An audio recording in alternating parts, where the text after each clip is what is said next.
Hello friends, family members, strangers, and students. Spinoza and Gurdjieff give us an opportunity to strengthen our mind. In their books, in the videos, the audios that you listen, read, and watch, are ideas that will help give us a larger perspective of how we can persist and live a more fulfilled life. However, the problems we all have is that we hold on to old ideas. This does not mean that we have free will, that we willfully choose to live in the past, but as Gurdjieff says, there's a part of us that prevents us from taking in new information.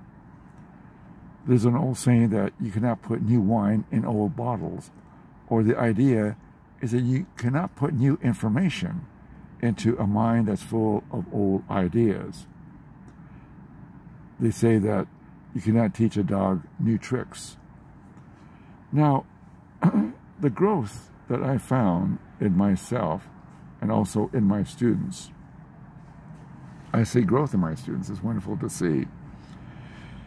It's possible for us to change from the past and living in the future.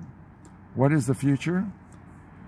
Well, the future is the present reality, basically, because there's no real future. We can imagine the future.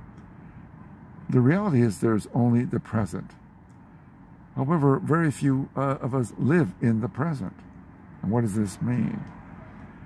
That we're so occupied with past memories, past emotions, and past pleasures that it's very difficult to be in the present. The future is possible. We can plan for the future, just like you plan for a vacation, plan for your education, plan to learn a new language, or plan to start a family. Yes, we can plan for the future and prepare for that future.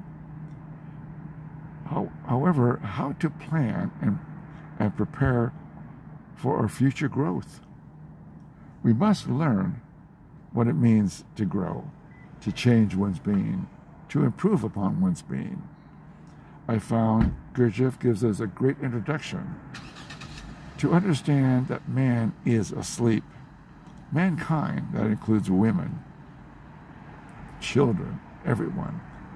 We all are, say, asleep to the reality of our potential. And what is that potential? To awaken the mind, this intelligence that's truly within us. It's built in, it's innate. However, we all live in an environment that promotes a sleep state. What is that sleep state?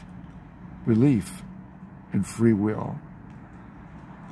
Belief of our culture, of our religion, of how to behave, how to respond to problems. How much effort are we going to apply ourselves to daily problems? How to work on it, how to apply ourselves to a problem. Unfortunately, we learn the art of complacency. We learn the art of avoidance, of procrastination. This is not out of free will, but the fact is we don't want to apply, or we cannot apply ourselves, or we resist applying ourselves to problems, to situations. So life, as Gurdjieff would say, is the material for growth when we apply that material to exercise our mind. So the problems in life become the exercise equipment to strengthen our mind. How? To learn how to see from our intelligence. And this is why journaling, if you purchase one of my books called How to Solve Life's Problems, it was basically written by my teacher, and I published it, and I find it valuable to help us understand the process of awakening our intelligence. It's very different, this intelligence.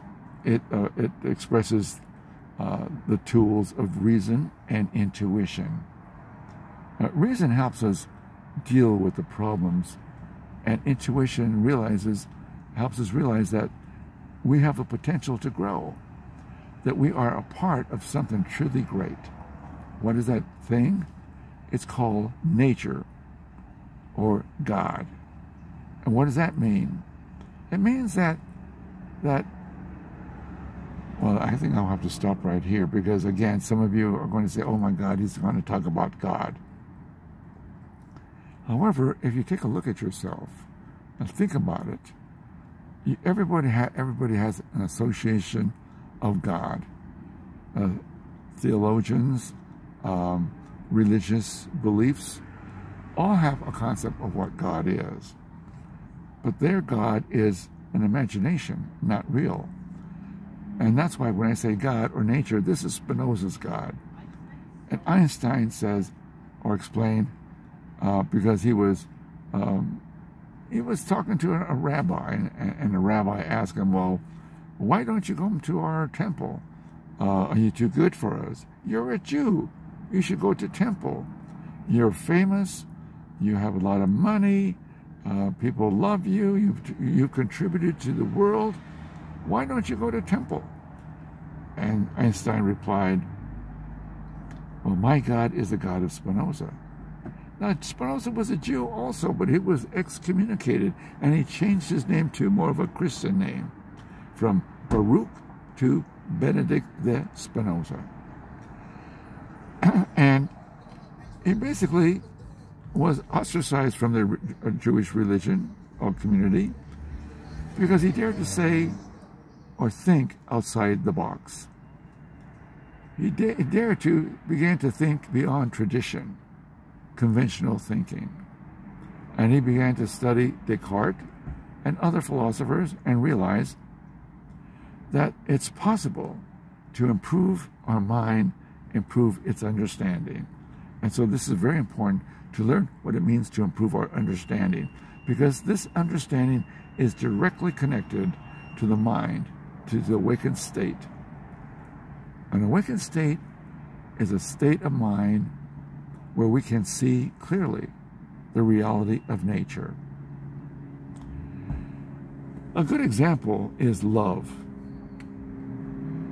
Now, if I ask you, give me, what do you know about love? What is your idea or take about love? What do you know about love? So you might say, well, love is putting others before yourself. Or love is community service. Or love is someone you love or loving your children unconditionally. These are properties of love, but does not explain the essence of love. What does it mean to have the essence of love? The essence of love means the idea, the root, the true cause of love. And Spinoza's definition is simple. Love is pleasure accompanied by the idea of an external cause. This is love. So everybody believes that love comes from outside of them, not within them.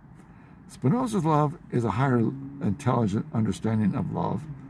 To love oneself, what does that mean?